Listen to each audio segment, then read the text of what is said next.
تعليقي سواء على الخليفي او اخوي وليد فراد بام بي سي اكشن، نحترمهم جميعا، لكن انا باعتقادي ان من الغلط انهم ينتقدون شيوخنا او ينتقدون شيء في رياضتنا. فاحنا عمرنا ما نسمح لاحد انه يتدخل.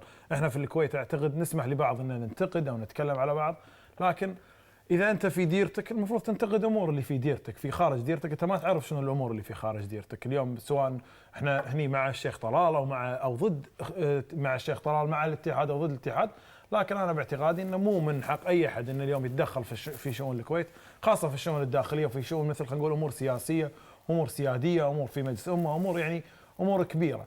انت في ديرتك اذا انت ما تقدر تنتقد هذه الامور في ديرتك، فما له داعي انك تنتقد هالامور في خارج ديرتك. يعني برنامج رياضي ومذيع رياضي يقول لك الديمقراطيه، انا اقدر اتكلم عن الرياضه الخليجيه. انا احترم رياضتهم، لكن هو ما يقدر يتكلم هالشيء في ديرته.